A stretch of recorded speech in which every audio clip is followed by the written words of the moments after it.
व्यासाय व्यासाय भुवराचाय श्रीशाय गुणराते हृद्याय शुद्ध विद्याय मध्वाय च नमो नमः। सत्तांग रूपाय सर्वाधिष्ठान निजे निजे प्रणतक्लेशनाशाय पार्थसारथे नमः। पूज्याय राघवेन्द्राय सत्यधर्मरताय च भजतां कल्पवृक्षाय ममतां कामधेनवे अज्ञानतिमिच्छेदं बुद्धिसम्पत्प्रदायकं विज्ञान विमलं शान्तं विजयप्रियं भजे।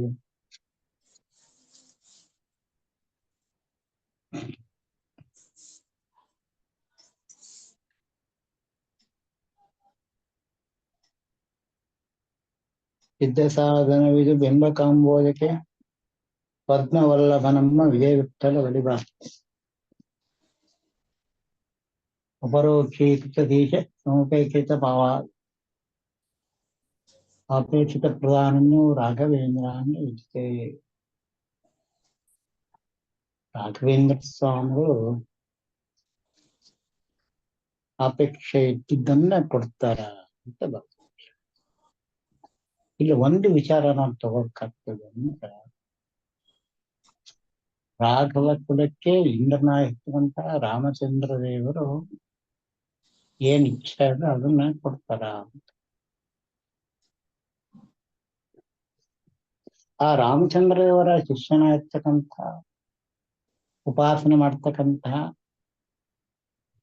ಒಬ್ಬ ಜೀವಿಗೆ ಅಪರೋಕ್ಷ ಜ್ಞಾನ ಕೊಡ್ಲಕ್ಕ, ಮುಕ್ತಿಯನ್ನ ಕೊಡ್ಲಕ್ಕ ಪರಮಾತ್ಮ ಸಮರ್ಥತ್ವ ಅದ.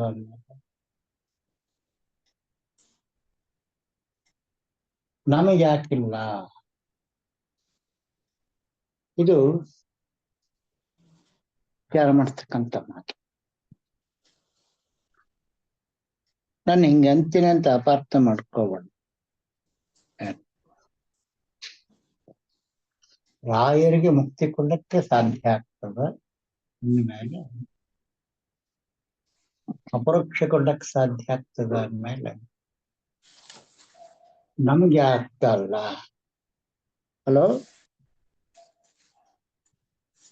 ಅಂತ ಚಿಂತನೆ ತಗೊಳಕ್ಕ ಸಿದ್ಧ ಸಾಧನೆ.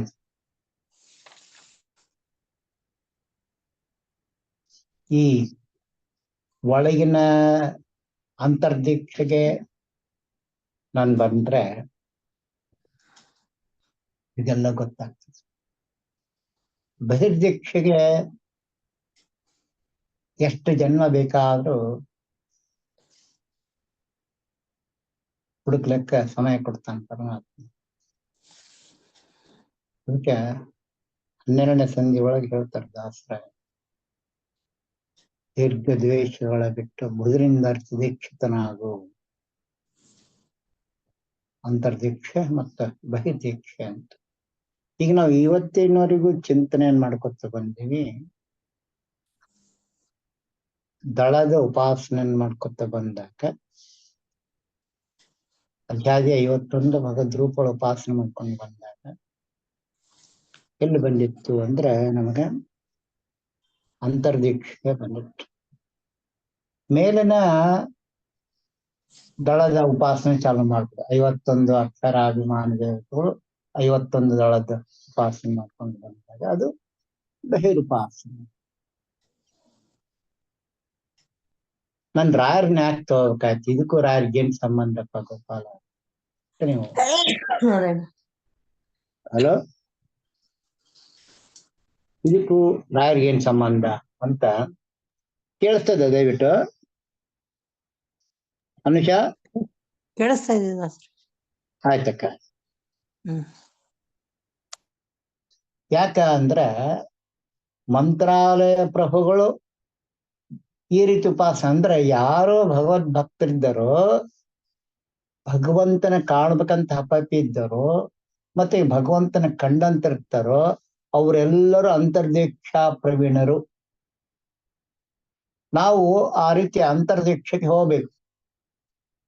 ನಮ್ಮಲ್ಲಿ ಏನದ ಬುಧರಿಂದ ದೀಕ್ಷಿತನಾಗೋಣ. ಮತ್ತೆ ಹೊರಗಿನ ದ್ವೇಷ ಬಹಳ ಜನ, ಅಂತರಂಗದ ದ್ವೇಷ, ಬಹಿರಂಗದ ದ್ವೇಷ.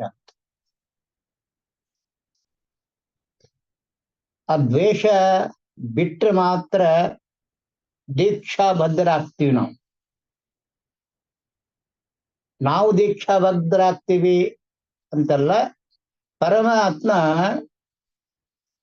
ನಮ್ಮನ್ನು ದೀಕ್ಷಾಬದ್ಧರನ್ನಾಗಿ ಮಾಡ್ತಾನ ಅಂತ.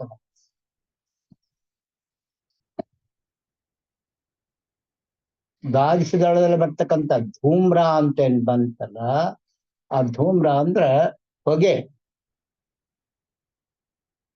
ಯಾವ್ದು ಹೊಗೆ ಆಗ್ಬೇಕು ಅಂದ್ರೆ ಏನಾದ್ರೂ ಸುಟ್ರೆ ಹೊಗೆ ಬರ್ತದಲ್ಲ, ಅಗ್ನಿ ಸ್ಪರ್ಶ ಆಗ್ಬೇಕು. ಇನ್ನ ಉತ್ತಮ ಇತ್ತು ಅಂದ್ರೆ ಅದು ಸ್ವಲ್ಪ ಪ್ರಕಟ ಆಗ್ತದೆ ಹೊರಗಡೆ.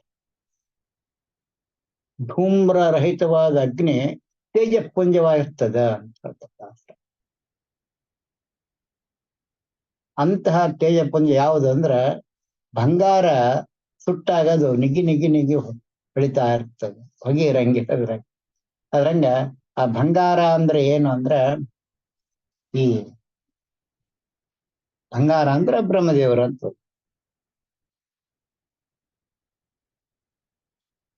ಬ್ರಹ್ಮ ವಿದ್ಯೆ ಯಾರ ಹತ್ರ ಇರ್ತದೋ ಅಲ್ಲಿ ಆ ಅಗ್ನಿ ನಿಗಿ ನಿಗಿ ನಿಗಿ ಅಂತ ಬರ್ತದೆ. ಅದಕ್ಕೆ ಎಲ್ಲರೂ ನಾವೇನ್ ಎಷ್ಟು ಜನ ಇದ್ದೀವಿ ಅವತ್ತಿಲ್ಲಿ ಕುತ್ಕೊಂಡಿವೆಲ್ಲ, ಎಲ್ಲರೂ ಏನಪ್ಪಾ ಅಂದ್ರೆ ಅವಶ್ಯವಾಗಿ ಅದಕ್ಕೆ ಭಾಗಿದಾರ ಇದ್ದೀವಿ. ಇದನ್ನ ಭೂಮಧ್ಯದಲ್ಲಿರ್ತಕ್ಕಂತಹ ದ್ವಿದಳ ಪದ್ಮ ಅಂತ ಬರ್ತದೆ. ಆ ದ್ವಿದಳ ಪದ್ಮದಲ್ಲಿ ಯಾರು ಬರ್ತಾರಂದ್ರ ಗರುಡ ದೇವರು ಅದಕ್ಕೆ ಅಜ್ಞಾನಿ, ಕೃಷ್ಣನ ಉಪಾಸನೆ ಮಾಡ್ತಾರೆ. ದಳ ಒಂದ್ರಲ್ಲಿ ವಾಯು ಬ್ರಹ್ಮದೇವರು, ಇನ್ನೊಂದ್ರಲ್ಲಿ ಮರ್ತಗಣ ಒಳಗೆ ಕೂತ್ಕೊಂಡಿರ್ತಾರ ಅಂತ.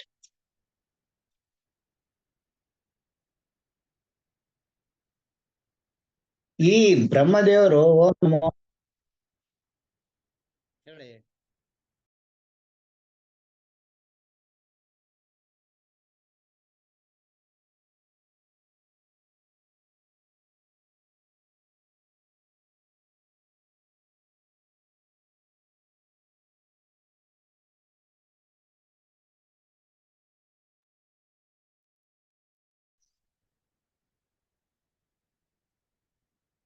ಹರೇ ನಮಃ.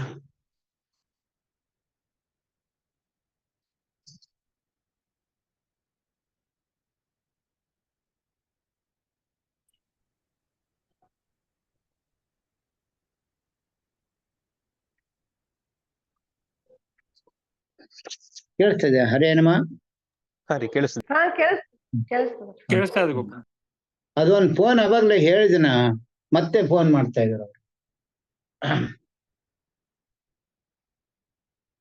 ಆ ದ್ವಿದಳ ಪದ್ಮ ಏನದ ಭೂಮಧ್ಯದಲ್ಲಿ, ಅದನ್ನ ಫಸ್ಟ್ ಏನಪ್ಪ ಅಂದ್ರ ವಿಚಾರ ತಿಳ್ಕೊಬೇಕು.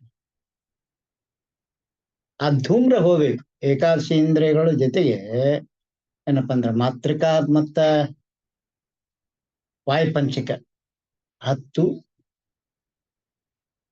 ಮನಸ್ಸು 1, 11, 10.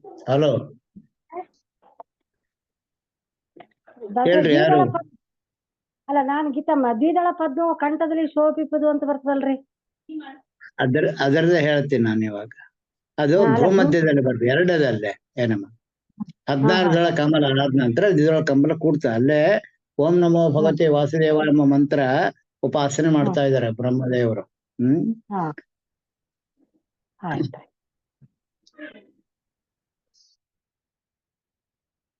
ಇಲ್ಲೇ ಏನ್ ಬರ್ತದ ವಿಶೇಷ ಅಂತಂದ್ರೆ,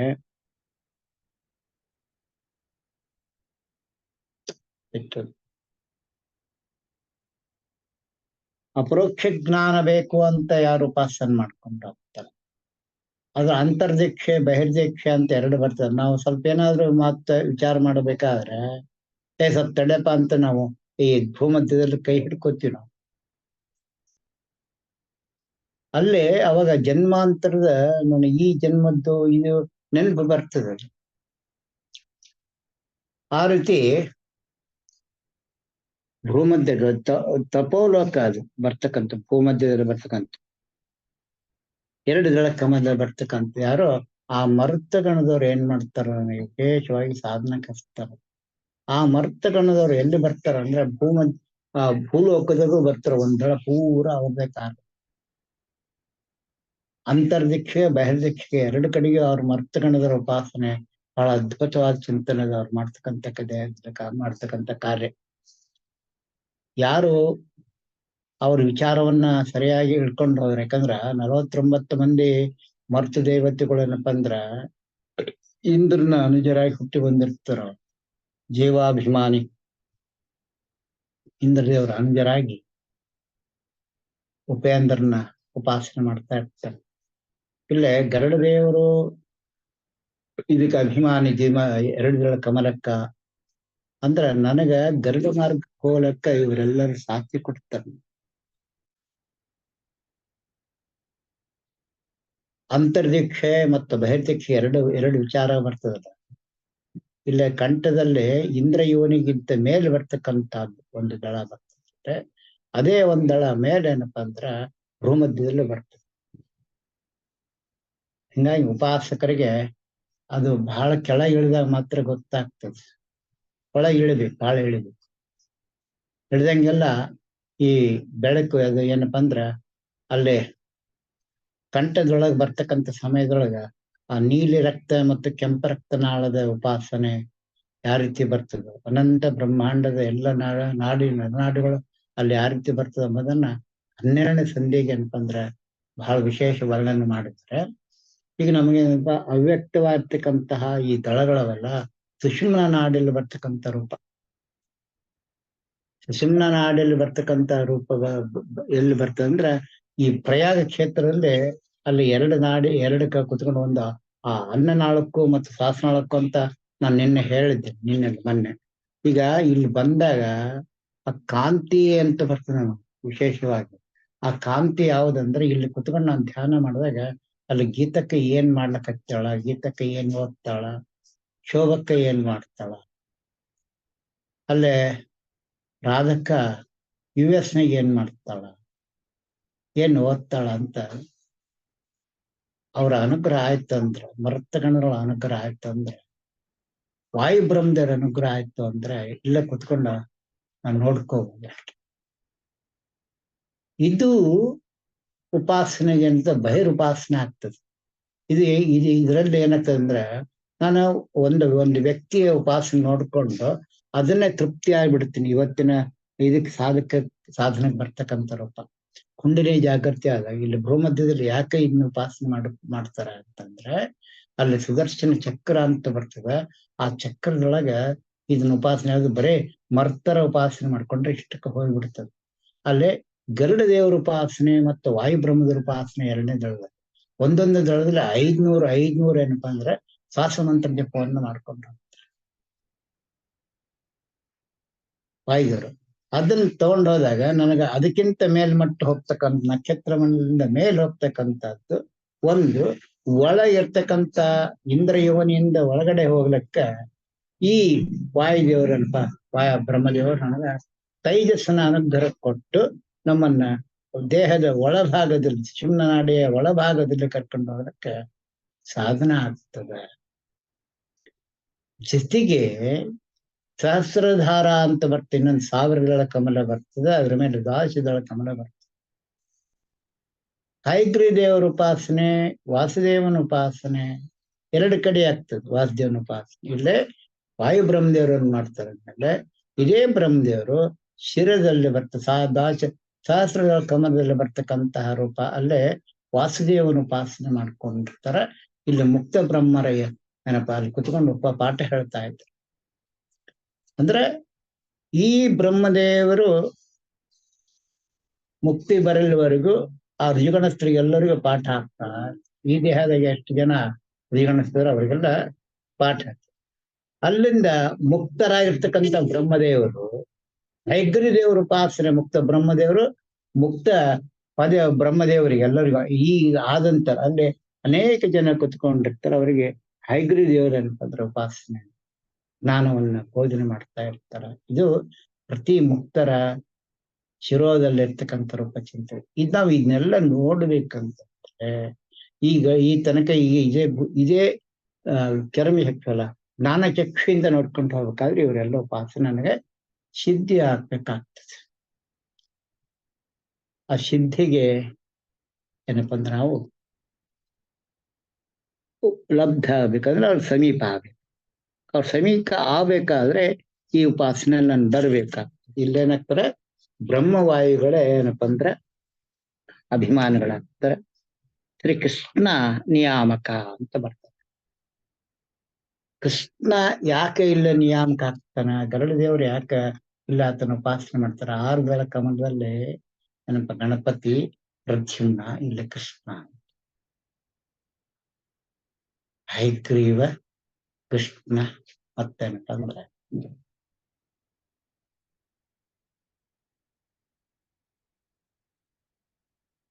ಪರಶುರಾಮ. ಇವ್ರ ಮೂರು ಒಂದು ದೀಪಕ್ಕೆ ಇಟ್ಕೊಂಡ್ವಿ. ಆ ದೀಪಕ್ಕ 3 ಭಾಗ ಬರ್ತದೆ. ನೀವು ನೋಡಿರ್ಬೇಕು, ಪ್ರತಿಯೊಬ್ಬರು ಪರೀಕ್ಷೆ ಮಾಡ್ರಿ. ನೀವು ಹೇಳೋದು ಬಂಗಾರದ ಕಲರ್ ಇರ್ತಕ್ಕಂಥದ್ದು ಒಂದು ಜ್ಯೋತಿ, ಅದ್ರ ಮೇಲೆ ಏನಪ್ಪಾ ಅಂದ್ರ ಕಾದ ಕಬ್ಬಿಣದಂತೆ ಬರ್ತಕ್ಕಂಥ ಒಂದು ಜ್ಯೋತಿ, ಅದ್ರ ಮೇಲೆ ಏನಪ್ಪಾ ಅಂದ್ರೆ ನೀಲಿ ಜ್ಯೋತಿ, ಅದ್ರ ಮೇಲೆ ಈ ಧೂಮ್ರ.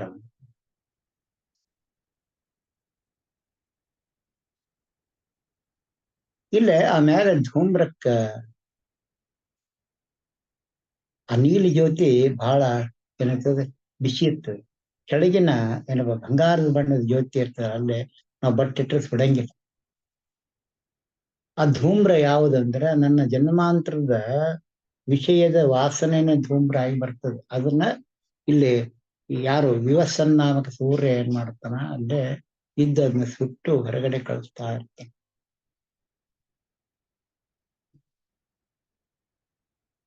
ಆ ಕಾರ್ಯ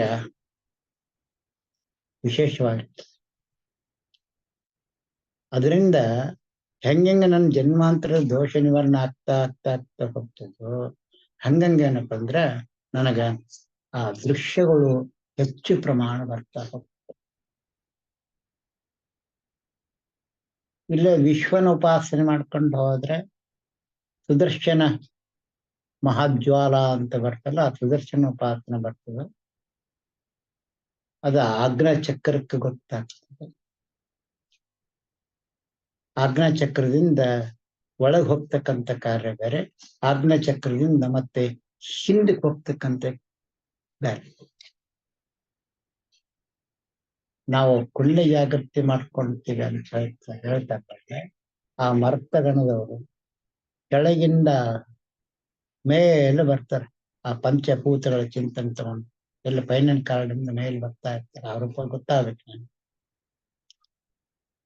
4 ವೇದಗಳು, ವೇದಾಭಿಮಾನಿ ದೇವತೆಗಳು, ಬೃಹಸ್ಪತಿ, ಮತ್ತೇನಪ್ಪ ಅಂದ್ರ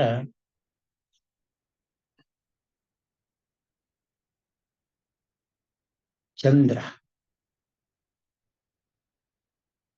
ಶನಿ, ಇಷ್ಟು ಜನ 4 ದಳ ಕಮಲದಲ್ಲಿ ಇರ್ತಾರೆ. ಅಲ್ಲಿ ಬರ್ತಕ್ಕಂಥದ್ದು ಏನಪ್ಪಾ, ಆ ಮರ್ತ ಬೃಹಸ್ಪತಿ ಏನಪ್ಪಾ ಅಂದ್ರ ಗರುಡದೇವ ಮಾರ್ಗಕ್ಕೆ ಹೋಗ್ಲಿಕ್ಕೆ ಅಧಿದೇವತೆಗಳು. ನಮ್ಮನ್ನ ಇಲ್ಲಿ ಏನ್ ಮಾಡ್ತಾರೆ, ವಿಶೇಷ ಮರ್ತಗಣದ ಕಾರ್ಯ ಎಷ್ಟಾಗ್ತದೆ ಅಂದ್ರೆ, ಕೆಳಗೆ ನಾವು ಭೂಲೋಕದೊಳಗ ಬೃಹಸ್ಪತಿಯವರ ಅನುಗ್ರಹಕ್ಕೆ ಪಾತ್ರ ಆದಿವಿ ಅಂದ್ರೆ ನಮಗೆ ಸೀದಾ ಎಲ್ಲಿ ಕರ್ಕೊಂಡು ಹೋಗ್ತಾರೆ, ಆ ಗರುಡದೇವರ ಮಾರ್ಗಕ್ಕೆ ಹೋಗ್ತಾ ಇರ್ತಾರೆ. ಅವ್ರನ್ನ ಇಲ್ಲಿ ಕೆಳಗಿನಿಂದ ತಗೊಂಡು ಹೋಗ್ತಾರೆ.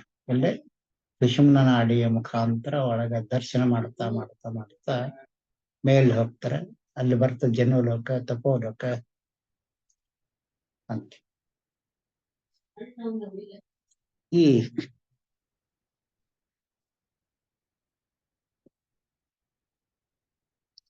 ತಪೋಲೋಕ, ಜನೋಲೋಕ ಇರ್ತಲ್ಲ. ಆ ತಪೋಲೋಕದಲ್ಲಿ ಬರ್ತಕ್ಕಂಥ ಉಪಾಸನೆ ಏನಪ್ಪ ಅಂದ್ರೆ, ಎಷ್ಟು ತಪೋಲೋಕ ಅಲ್ಲಿ ತಪಸ್ಸನ್ನ ಮಾಡಿಕೊಂಡು ಮೇಲೆ ಹೋಗಂದ್ರೆ ಜ್ಞಾನಿಗಳಿಗೆ ಎಷ್ಟಾಗ್ತದೆ ವಿಶೇಷ ಇದು ಅಂದ್ರೆ, ಭೂಮಧ್ಯದಲ್ಲಿ ಬರ್ತಕ್ಕಂಥ ದಳ, ನನಗ ಅನಿರ್ಧ ಶರೀರ ಬಿಟ್ಟು ಹೋದ ನಂತರ ಈ ಲೋಕಕ್ಕೆ ಹೋಗ್ಲಿಕ್ಕೆ ಅಧಿಕಾರ ನಾನು ಆಗ್ತೇನೆ. ಈಗ ದಳ ದರ್ಶನ ಮಾಡ್ತಾ ಮಾಡ್ತಾ ಮೇಲೆ ಹೋದಂಗೆಲ್ಲ ನನ್ನ ಒಂದೊಂದು ಸ್ಟೆಪ್ಪಿಗೆನು ಆ ಮಂತ್ರದಲ್ಲಿ ಇರ್ತಕ್ಕಂಥ ಒಂದೊಂದು ದಳಗಳು ಬರ್ತಾವಲ್ಲ, ಅವನ್ನೆಲ್ಲವನ್ನ ಒಂದೊಂದು ಕಮಲವನ್ನ ನಾನು ನೋಡ್ತಾ ನೋಡ್ತಾ ಮೇಲೆ ಹೋದಂಗೆಲ್ಲ ಅಲ್ಲಿಗೆ ಆ ವ್ಯಕ್ತಿಯ ಸಾಧನದ ಮೇರು ಹೆಂಗಿರ್ತದೆ ಅಂದ್ರೆ, ವಿಶೇಷವಾಗಿ ಕಕ್ಷಾ ತಾರದಲ್ಲಿ ಬರ್ತಕ್ಕಂಥ 26, 24 ಕಕ್ಷದಲ್ಲಿ ಮೇಲೆ ಬರ್ತಕ್ಕಂಥ ನಮ್ಮ 18ನೇ ಕಕ್ಷಾ ಕರ್ಮ ದೇವತೆಗಳಿಂದ ಜ್ಞಾನ ಯೋಗಿಗಳು ಬರ್ತಾರೆ ಮೇಲೆ 18 ಕಕ್ಷೆಯಿಂದ. ಆ ಜ್ಞಾನ ಯೋಗಿಗಳು ಮತ್ತೆ ಕರ್ಮಯೋಗಿಗಳು ಅಂತ 2 ಜೀವರಾಶಿಗಳು ಬರ್ತಾರಲ್ಲ. ಜ್ಞಾನ ಯೋಗಿಗಳು ಇಲ್ಲಿಂದ ಮೇಲೆ ಹೋಗ್ಲಿಕ್ಕ ಏನಪ್ಪ ಸಮರ್ಥ ಆಗ್ತಾರ. ಕರ್ಮಯೋಗಿಗಳು ಇಲ್ಲಿ ಕೆಳಗಿರ್ತಾರ. ಕರ್ಮ ಸಹಿತ ಜ್ಞಾನ ಮಾಡ್ತಕ್ಕಂಥ ಇದು ಜ್ಞಾನಯೋಗಿಗಳು ಕರ್ಮಯೋಗಿಗಳು ಅಂತ ಬೇರೆ ಬೇರೆ ಬರ್ತಾರೆ. ಕರ್ಮಯೋಗ ದೇವತೆಗಳು ಎಲ್ಲರೂ ಎಲ್ಲಿ ಬರ್ತಾರೆ? ಈ ಜ್ಞಾನೇಂದ್ರಿಯದಲ್ಲ ಕರ್ಮೇಂದ್ರಿಯ ಒಳಗ ಅವ್ರು ಸಾಧನೆ ಮಾಡ್ಕೊಂಡು ಹೋಗ್ತಾರೆ. ಈ ಜ್ಞಾನೇಂದ್ರಿಯಕ್ಕೆ ನಾನು ಬಂದಾಗ ಆ ದೇವತೆಗಳು ಆ ಸಾಧನೆ ಮೇಲೆ ತನಕ ಬೇಕಂದ್ರೆ ಅವ್ರಿಗೆ ಎಲ್ಲಿವರೆಗೂ ಹೋಗ್ತಾನ ವೈಕುಂಠದೊಳಗ ಅಂದ್ರ ವಿರ್ಯಾ ನದಿ ಸ್ನಾನಕ್ಕಿಂತ ಪೂರ್ವದಾಗ ಮಾತು ಹೇಳ್ತಾ ಇರೋದು. ಅದು ಇಲ್ಲೇ ಬರ್ತದೆ ವಿರ್ಯಾ ನದಿ. ನಾನು ಇಲ್ಲಿ ಕುತ್ಕೊಂಡಲ್ಲೇನೆ ಸಾಧಕನಾದಂತ ವ್ಯಕ್ತಿ ಅದನ್ನ ನೋಡ್ಲಿಕ್ಕೆ ಅಧಿಕಾರಿ ನಾನು ಆಗ್ತೀನಿ. ಅದಕ್ಕೆ ಈ ದೇಹ ಬ್ರಹ್ಮಾಂಡ ಅಂತಾರೆ. ಬ್ರಹ್ಮಾಂಡ, ಪಿಂಡಾಂಡ, ಸೂಕ್ಷ್ಮಾಂಡ ಅಂತ 3 ಬರ್ತದೆ. ಇದು ಸಾಧಾರಣವಲ್ಲ, ಸಾಧುಜರ ಪ್ರಿಯ ಅಂತ ಪುರಂದರಾರು ಹೇಳಿದಂತೆ ಈ ಪಿಂಡಾಂಡದೊಳಗ ನಾನು ಈ ಬ್ರಹ್ಮಾಂಡದೊಳಗ ಅಲ್ಲಿ ಸಪ್ತಮೇರು ಅಂತ ಬರುತ್ತೆ. ಇದು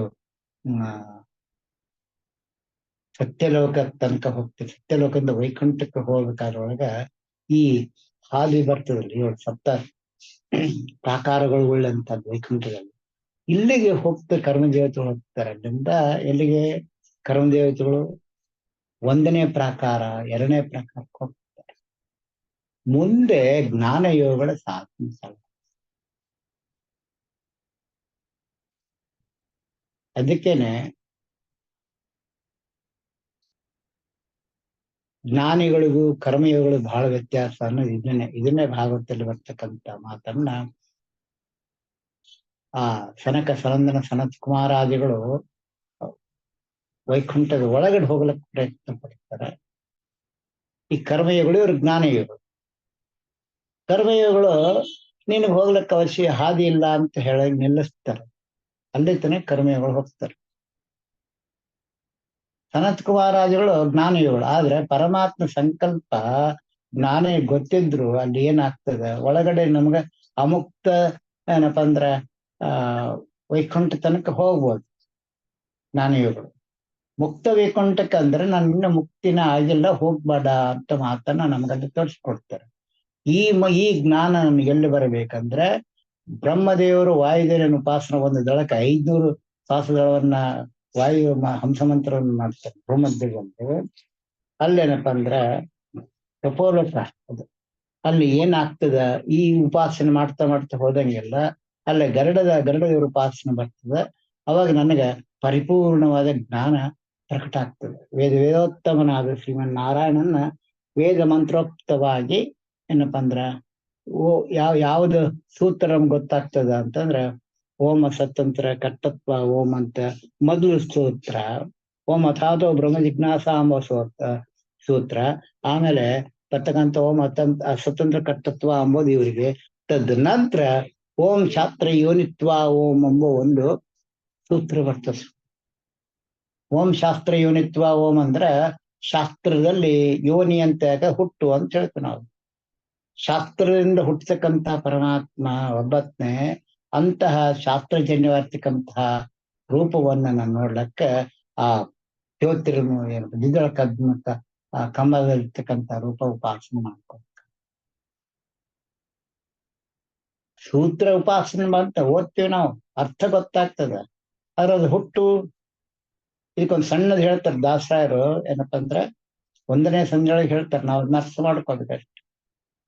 ಕೃತಿರವಣ ಪ್ರದ್ಯುಮ್ನಂದನೆ ಚತುರ್ವಿಂಶ ತತ್ವಪತಿ ದೇವತೆ ಗುರುವಂಶ ಮಾರುತ ನಿಜ ಪತ್ನಿ ಸತತ ಹರಿಯಲಿ ಗುರುಗಳಲ್ಲಿ ಸದ್ಧತೆ ಪಾಲಿಸಿ ಭಾಗವತ ಭಾರತ ಪುರಾಣ ರಹಸ್ಯ ತತ್ವಗಳ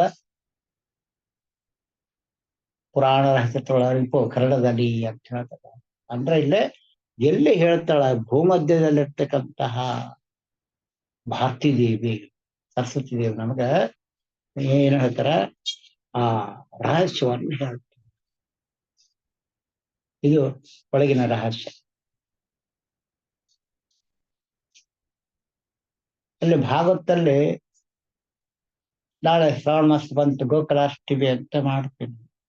ಕೃಷ್ಣ ಹುಟ್ಟಿದ ಅಂತ ಹೇಳ್ತೀವಿ. ಅದು ಹುಟ್ಟಿಯಲ್ಲಿ ಜೈಲಿನಲ್ಲಿ ಹುಟ್ಟಿದ ಅಂತ ನೋಡ್ತೀವಿ. ಭಾಗವತದಲ್ಲಿ ಬರ್ತಕ್ಕಂಥ ಅಷ್ಟಮ ಆ ಅಷ್ಟಮಿ ಅಂದ್ರೆ ಅಷ್ಟಮಿ ಯಾವುದು? 8ನೇ ದಳದಲ್ಲಿ ಬರ್ತಕ್ಕಂಥ ರೂಪ ಯಾವ್ದು ಪಂಡಿತ್ ನಮ್ಮನ್ನ ತಿಳ್ಕೊಳ್ಬೇಕು.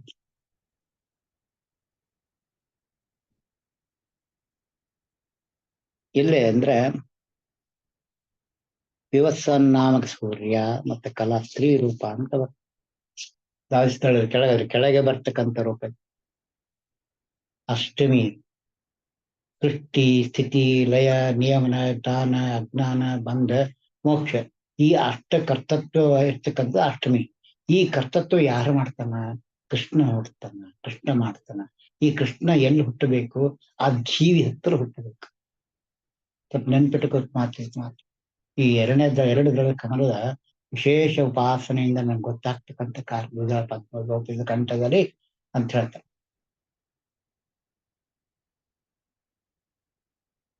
ಅಲ್ಲೇ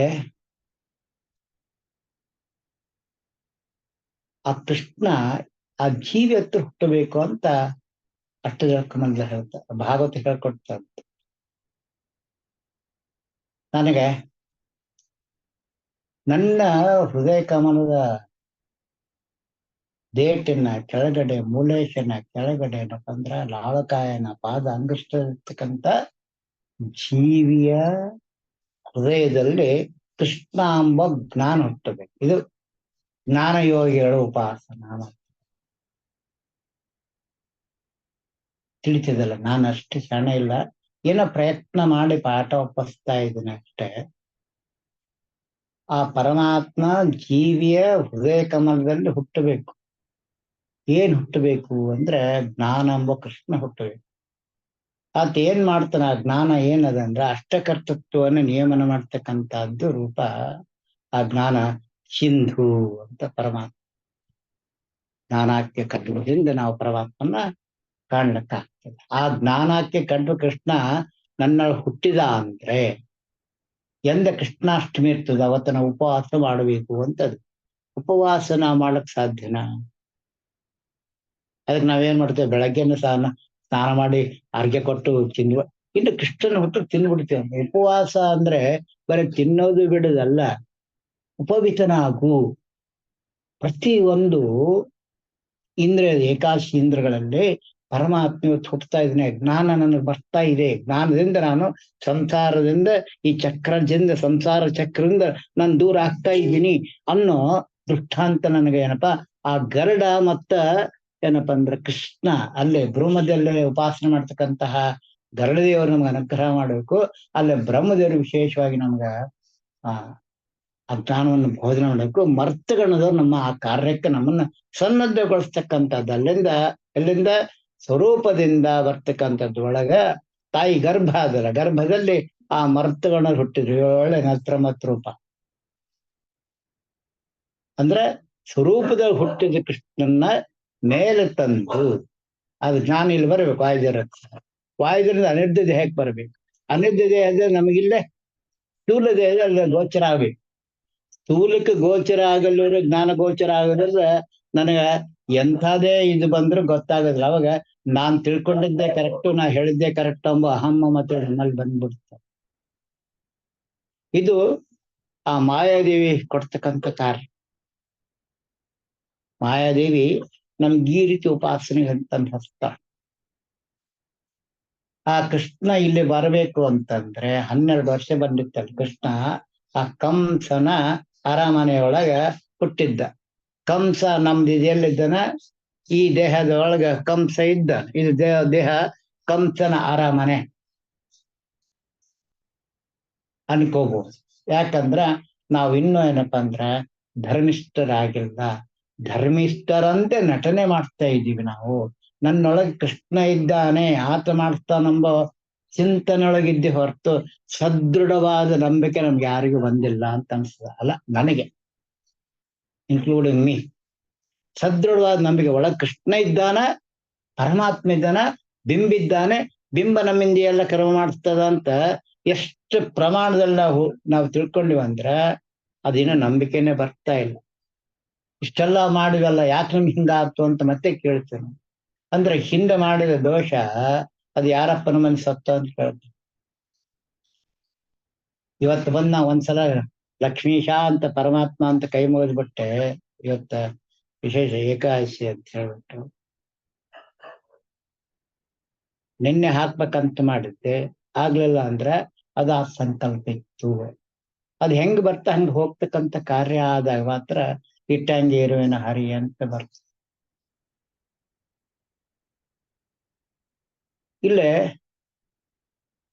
ಆ ಕೃಷ್ಣನ ಜನ್ಮಾಷ್ಟಮಿಯ ಚಿಂತನೆಗೆ ಬಂದಾಗ ಅಂದ್ರೆ ಜ್ಞಾನ ಹುಟ್ಟಿದ್ದೇ ಕೃಷ್ಣಾಷ್ಟಮಿ ಅಂತ ಹೇಳ್ತೀವಿ ನಾವು. ಈಗ ನಮಗ ಜ್ಞಾನ ಗೋಚರ ನಮ್ಮ ಶಬ್ದ ಗೋಚರ ನಮ್ಮ ವಿಜಯ ವಿಠಲ ಒಲಿವ ಆ ಶಬ್ದಗಳು ನಮ್ಗೆ ಗೋಚರ ಮಾಡ್ತಾವ. ಬೃಹಸ್ಪತಿಯ ಕರುಣೆಯಿಂದ ಪ್ರಾಣನಾಮಕ ಪ್ರಾಣ ಅಪಾನ ವ್ಯಾನ ಉದಾನ ಸಮಾನ ಅಂತ ಮಾತ್ರಕದೊಳಗೆ ಶಬ್ದ ಅದಲ್ಲ, ಆ ಶಬ್ದಕ್ಕೆ ಬೃಹಸ್ಪತಿಯ ಉಪಾಸನೆ ಇಟ್ಟುಕೊಂಡಿದ್ದಾರೆ. ಇದಕ್ಕೆ ಅಭಿಮಾನಿ ಬೃಹಸ್ಪತಿ ಅಂತಪ್ಪ ದಾಸರು ಬರೆದಿದ್ದಾರೆ, ಜಗನ್ನಾಥ ದಾಸರು ಬರೆದಿದ್ದಾರೆ, ಗೋಪಾಲ್ ದಾಸರು ಬರೆದಿದ್ದಾರೆ, ಇದ್ರೊಳಗ ಆಚಾರ್ಯ ಮತ್ತರು ಹೇಳಿದ್ದಾರೆ, ನಮ್ಮ ಗುರು ವಿಚಾರ್ಯರು ಹೇಳಿದ್ದಾರೆ. ಇದಕ್ಕ ಬ್ರಹ್ಮದೇವರು ಇದು ಯಾರು ನಮ್ಮ ಬೃಹಸ್ಪತಿ ಅಭಿಮಾನಿ ದೇವತೆ ಅಂತ ಈ ಶಬ್ದ. ಇದನ್ನ ನಾವು ಮನಪೂರ್ತಿಯಾಗಿ ಚಿಂತನೆ ಮಾಡ್ಕೊಂಡಾಗ ನಾನು ಅಲ್ಲಿ ಅಂತ ಅಂಬದು ಹೋಗಿ ಅಂತಕ್ಕೆ ಅಂತ ಆಗ್ಬೇಕು. ಬೃಹಸ್ಪತಿನೇ ಅಭಿಮಾನಿ ಅಂತ ಯಾವಾಗ ಸದೃಢ ಬರ್ತದೋ ಆ ಜ್ಞಾನ ನನಗೆ ಎಲ್ಲಿಂದ ಬರ್ತದಂದ್ರೆ ದ್ವಿದಳ ಕಬ್ಬನದ ಕಮಲದಿಂದ ಬರ್ತದೆ. ಅಲ್ಲಿ ಆ ಗರುಡ ಹೇಳ್ತಾನೆ, ಹೊಚ್ಚ ನೀನು ಇಳುವರಿ ಬಂದ್ಬಿಟ್ಟಿವ ಮೇಲ್ ಬಾ ಅಂತ. ಅವಾಗ ನನಗ ಆ ದರ್ಶನದ ಸುದರ್ಶನ ಅಂತ ಬಂತೀವಲ್ಲ, ಆ ಚಕ್ರ ಗೋಚರ ಆಗ್ತದೆ.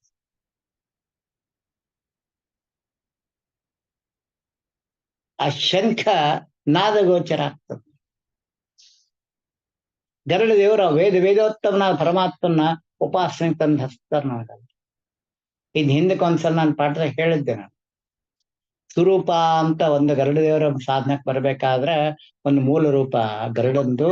ಆ ಸ್ವರೂಪನ ಅಲ್ಲದೆ ಈ ಯಾರು ನಮ್ಮ ಇಂದ್ರ ಲೋಕಕ್ಕೆ ಇಂದ್ರ ಅಭಿಮಾನಿ ಆಗ್ತಕ್ಕಂಥ ಬರ್ತಕ್ಕಂಥ ಇಂದ್ರ ಚಂದ್ರ ಸೂರ್ಯ ಇವರೆಲ್ಲರೂ ಇಷ್ಟಿಷ್ಟು ಕಲ್ಪ ಆ ಸ್ವರೂಪದಲ್ಲಿ ಏನಪ್ಪಾ ಅಂದ್ರೆ ಸಾಧನ ಮಾಡೋದು, ಅಧ್ಯಯನ ಮಾಡೋದು. ಅಧ್ಯಯನ ಮಾಡಿ ಅಲ್ಲಿ ಆ ಸ್ವರೂಪನಿಂದ ಪಾರಾಗಿ ಮೇಲೆ ಸಾಧನಕ್ಕೆ ಬರ್ತಕ್ಕಂಥ ಕಾರ್ಯ ಸಾಧನ ಅಂತ. ಆ ರೀತಿ ಆ ಸ್ವರೂಪನಿಂದ ಆ ಗರುಡರಾಗ್ತಾನೆ. ರುದ್ರನಿಂದ ಮಹರುದ್ರ ರುದ್ರ ಉಗ್ರತಪ ಅಂತ ಹೇಳ್ತೀವಿ ನಾವು. ಆಮೇಲೆ ಮಹಾದೇವ, ಆಮೇಲೆ ಶೇಷ ಅಂತ ಹೇಳ್ತೀವಿ.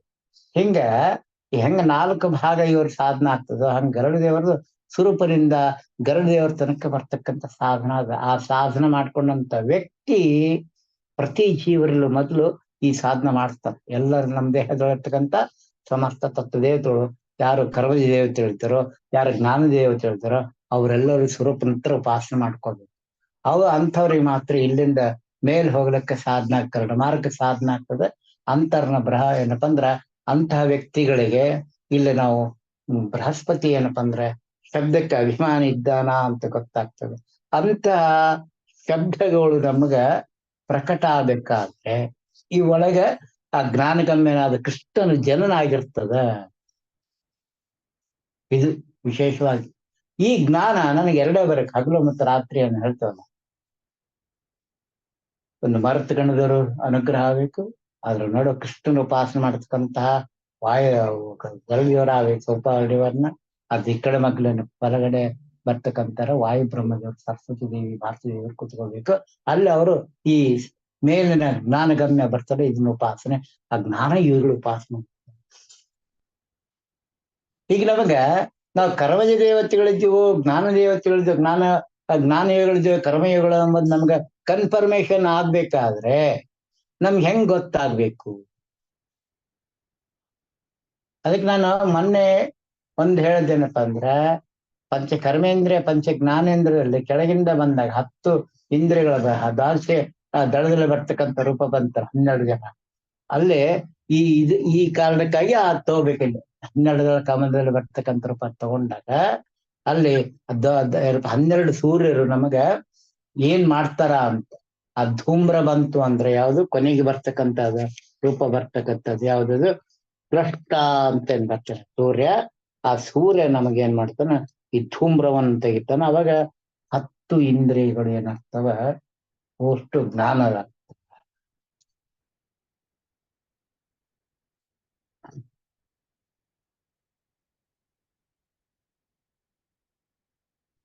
ಶಕ್ತ್ಯಾದಿ ರೂಪಗಳು ಬರ್ತಾವ ಅಂತ ಹೇಳ್ತೀನಿ. 10 ಸ್ತ್ರೀ ರೂಪ, 1 ಪುರುಷ ರೂಪ ಬರ್ತದೆ. ಈ ರೀತಿ 12 ಶಕ್ತ್ಯಾದಿ ಕಳಾ ರೂಪಗಳು ಆ ದ್ವಾದಶ ಸೂರ್ಯನ ಚಿಂತನೊಳಗೆ ಬಂದಿತ್ತು ಅಂತ ಹೇಳಿ. ಓಂ ನಮೋ ಭಗವತೆ ವಾಸುದೇವಾಯ ಅಂತೇಳಿ ಆ ಮಂತ್ರನ ಉಪಾಸನೆ ಬಿಟ್ಟಿದ್ದಕ್ಕ, ಅದನ್ನ ಉಪಾಸನೆ ಮಾಡ್ಕೊಂಡಕ್ಕ ಇಲ್ಲಿ ಮೇಲ್ ಬಂತೇನು ಅಂದ್ರೆ ಈ ವಾಯು ಬ್ರಹ್ಮದರ ಅನುಗ್ರಹಕ್ಕೆ ಪಾತ್ರ ಆಗ್ತೀನಿ.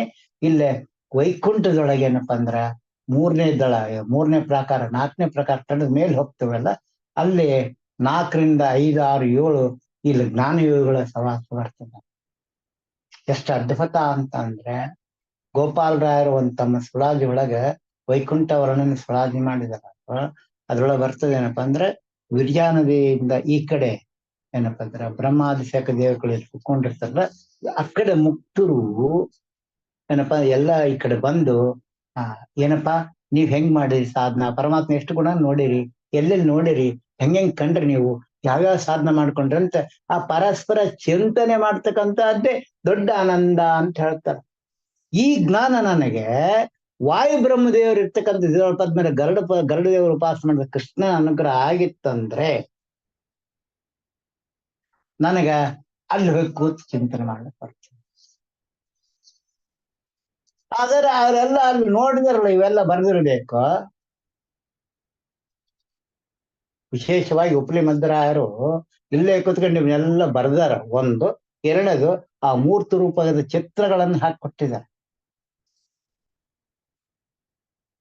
ಇದು ಸಾಧನಾ ಪ್ರಮೇಯ ಅಂತ ಒಂದು ಪುಸ್ತಕ ಬರ್ತದೆ. ಆ ಪುಸ್ತಕದೊಳಗೆ ನೀವೇನಪ್ಪ ಅಂದ್ರೆ ವಿಶೇಷ ನೋಡ್ಕೋಬಹುದು. ಗುರು ವಿಜಯರಾಯರು ಉಪಾಸನೆ ಮಾಡ್ತಕ್ಕಂತಹ ನಮ್ಮ ತಾತ ಉಪ್ಪಲಿ ಮಧ್ವರಾಯರು ಚಿತ್ರಗಳ ಚಿಂತನ, ವೈಕುಂಠದ ಚಿಂತನ ಅವ್ರಿಲ್ಲೇ ಕುತ್ಕೊಂಡು ನೋಡ್ತಾ ಇದ್ರು. ಅವ್ರು ಓದಿದ್ರ. ನಾನು ಯಾರು ಕಾಲ್ಪನಿಕವಾಗಿ ಹೇಳ್ತಾ ಇಲ್ಲ. ಜ್ಞಾನಿಗಳ ಸಹವಾಸದಿಂದ ಆ ಜ್ಞಾನ ಪ್ರಕಟ ಆಗ್ತದೆ ಹೊರತು ಅಜ್ಞಾನಿಗಳ ಸಹವಾಸದಿಂದ ನನಗೆ ಅಜ್ಞಾನ ವೃದ್ಧಿ ಆಗ್ತದೆ. ಅದಕ್ಕೆ ನಾನು ಜ್ಞಾನಿಗಳ ಸಹವಾಸದಾಗ ಇದ್ದಾಗ ಮಾತ್ರ ಸಾಧ್ಯ ಆಗ್ತದೆ. ಅಲ್ಲಿಂದ ಮುಂದೆ ಬರ್ತಕ್ಕಂಥ ಕಾರ್ಯ ಯಾವುದು ವಿಶೇಷವಾಗಿ ನನಗೆ ಬರೋದು ಪರಮಾತ್ಮ ಮಾಡ್ತಕ್ಕಂಥದ್ದು ಇದೊಳ ಕಮಲದಲ್ಲಿ ಬರ್ತಕ್ಕಂಥ ರೂಪ. ಇದನ್ನ ಎಷ್ಟು ಪ್ರಮಾಣ ನಾನು ತಗೊಂಡು ಹೋಗ್ತೀನಿ ಅಂತ. ಅಲ್ಲೇ ಕೃಷ್ಣನ ಅಷ್ಟಮಿ ಬಂತಲ್ಲ, ದಾಲ್ಸಿದಾಳ 12 ವರ್ಷ ಆದ ನಂತರ ಎಲ್ಲಿ ಬಂದ ಕಂಸನ ಮರ್ದನ ಮಾಡ್ತಾನ. ಅವಾಗ ಭೃಗು ಹೊರಗಡೆ ಗೊತ್ತಾಗ್ತದೆ ಜ್ಞಾನ. ಇದು ಅವಾಗ ನಾನು ಅರ್ಧಕ್ಕೆ ಬಿಟ್ಟೆಲ್ಲ ಹೋಗ್ಬಿಟ್ಟಿತ್ತು. ಸ್ವಲ್ಪ ಕೃಷ್ಣ ಹುಟ್ಟಿ ಹೊರಗಡೆ ಬಂದ. ಇಲ್ಲೇ ಆ ಕುವಲಯ ಪೀಡನ ಸಂಹಾರ ಮಾಡಿ ಮದವೇರಿದ ಆನೆಗಳನ್ನ ಕಟ್ಟಿದ್ದ ಕಂಸ. ನಮ್ಮಲ್ಲಿ ಅಷ್ಟಮದುಗಳು 8 ಪದ ಆನೆ, 1 ಜೀವಾಭಿಮಾನ ಇಂದ್ರ. ಅದಕ್ಕೆ 9 ಆನೆಗಳು ನಮ್ಮ ಈ ದೇಹದೊಳಗವ. ಆ ಕುವಲಯ ಪೀಡಾಂಬ ಆನೆ ಆ ದೈತ್ಯನ ಅಧೀನದಲ್ಲಿರ್ತದೆ. ಇಂದ್ರನ ತತ್ಸಮಾನ ಇರ್ತಕ್ಕಂತಹ ಮೇಘನಾಥ ಅಂತಂತೀವಲ್ಲ, ಅವನು ಅಲ್ಲೇ ಕುವಲಪೀಡನ ಇಟ್ಕೊಂಡು ಕೂತ್ಕೊಂಡ ನಮ್ಮಲ್ಲಿ ಅಷ್ಟ ಗಜಗಳು ಅವಲ್ಲ 8 ಅಹಂಕಾರಗಳು, ಅವು 8 ಆನೆ, ಇದೊಂದು 9 ಆನೆ. ಈ 9 ಆನೆಗಳನ್ನ ಸಂಹಾರ ಮಾಡ್ಲಕ್ಕ ನಮ್ಮ ಇಂದ್ರ ತನ್ನ ಐರಾವತವನ್ನ ಯಾವುದು 4 ಸೊಂಡೆಗಳು 5 ಸೊಂಡೆಗಳು ಇಟ್ಕೊಂಡು ಬಂದಂತಹ ಇಂದ್ರ ಅಂದ್ರೆ ಯಾವ್ದದು ಜ್ಞಾನ ಹುಟ್ಟಿತು ಅಂದ್ರೆ ಆ ಜೀವಕ್ಕ ಕೃಷ್ಣ ಉಪದೇಶ ಮಾಡಿದ ನಂತರ ಆ 4 ಇವು ಯಾವ ಆನೆ ಸೊಂಡ್ಲಿ ಪಕ್ಕದಲ್ಲಿ ಬರ್ತಾವಲ್ಲ, ಅವಕ್ 4 ಇರ್ತಾವ, 5 ಸೊಂಡ್ಲಿ ಬರ್ತದ ಐರಾವತಕ್ಕೆ. ಅದ್ರ ಮೇಲೆ ಅದು ಪಂಚಭೇದ ಮತ್ತೆ 4 ಆಶ್ರ ಅನಿರ್ಧ ಪ್ರಜ್ಞಮ ಸಂಕಷ್ಟ ವಾಸ್ತವ 4 ಏನಪ್ಪಾ ಅಂದ್ರೆ ಆನೆ ದಂತಗಳು ಏನಪ್ಪಾ ಅಂದ್ರೆ ಕುತ್ಕೊಂಡಿರ್ತಾವ. ಇದ್ರ ಮೇಲೆ ಬಂದ ಜೀವಾಭಿಮಾನ ಇದೇಂತ 9 ಏನಪ್ಪಾ ಅಂದ್ರೆ ಗಜಗಳಿಂದ ಆನೆಗಳಿಂದ ತುಂಬಿದಂತ ಈ 14,000 ಇದೆಯದೆಲ್ಲ ಸಂಪೂರ್ಣ ಅಲ್ಲಿ ಬರ್ತದೆ. ಅವಾಗ ಆ ಆನೆ ಏನ್ ಮಾಡ್ತಾನೆ, ಜೀವಾಭಿಮಾನಿ ಕೃಷ್ಣ ಅಲ್ಲಿ ಬಂದು ಆ ಯಾರನ್ನ ಆ ದೈತ್ಯ ಕುವಲಪೀಡನ ಸಂಹಾರ ಮಾಡಿದಾಗ ನನಗೆ ಅಷ್ಟ ಮದಗಳೆಲ್ಲ ಆನೆಗಳು ಸತ್ತು ಹೋಗ್ತವೆ. ಅವಾಗ ಒಳಗ್ ಹೋದಾಗ ನನಗೆ ಬರ್ತಕ್ಕಂಥದ್ದಾರ ಕಂಸನ್ನ ಎಟ್ಟಾಕಿ ಹೆಂಗ ತುಳಿದು ಹಾಕಿದ್ನ ಕೃಷ್ಣ, ಅದ್ರಂಗ ನನ್ನ ಅಜ್ಞಾನದ ಕಂಸವನ್ನ ಬಿಡಿಸ್ತಾನ, ಜ್ಞಾನ ಜ್ಯೋತಿ ಒಳಗಡೆ ಬೆಳಗ್ತಾ ಇರ್ತದೆ.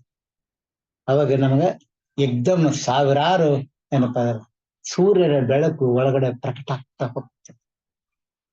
ಅಷ್ಟು ಬೆಳಕನ್ನು ನೋಡ್ಲಿಕ್ಕೆ ಆಗುದಿಲ್ಲ ಅಂತಂದ್ರೆ ಪರಮಾತ್ಮ ಪ್ರತಿಯೊಂದು ದೇವತೆಗಳನ್ನ ಇದ್ದರೆ ಅವರೆಲ್ಲರಿಗೂ ಆ ಜ್ಞಾನವನ್ನು ಕೊಟ್ಟು ಏನಪ್ಪಾ ಏನ್ ಹೇಳ್ತಾರ, ಶ್ರವಣ ಮನಕ ಆನಂದ ವೀವುದು ಭವಜನಿತ ದುಃಖಗಳ ಕಳೆಯುವುದು ವಿವಿಧ ಫಗಳು ಇಹಪರಂಗಳಿತ್ತು ಸಲಬಹುದು ಭುವನ ಪಾವನ ಏನಪ್ಪಾ ಭುವನ ಪಾವನ. ಭುವನ ಅಂದ್ರೆ ಈ ದೇಹ ಏನಾಗ್ತವಾಗ ಭುವನ ಆಗ್ತದೆ, ವೈಕುಂಠ ಚಿಂತನೆ ಆಗ್ತದೆ.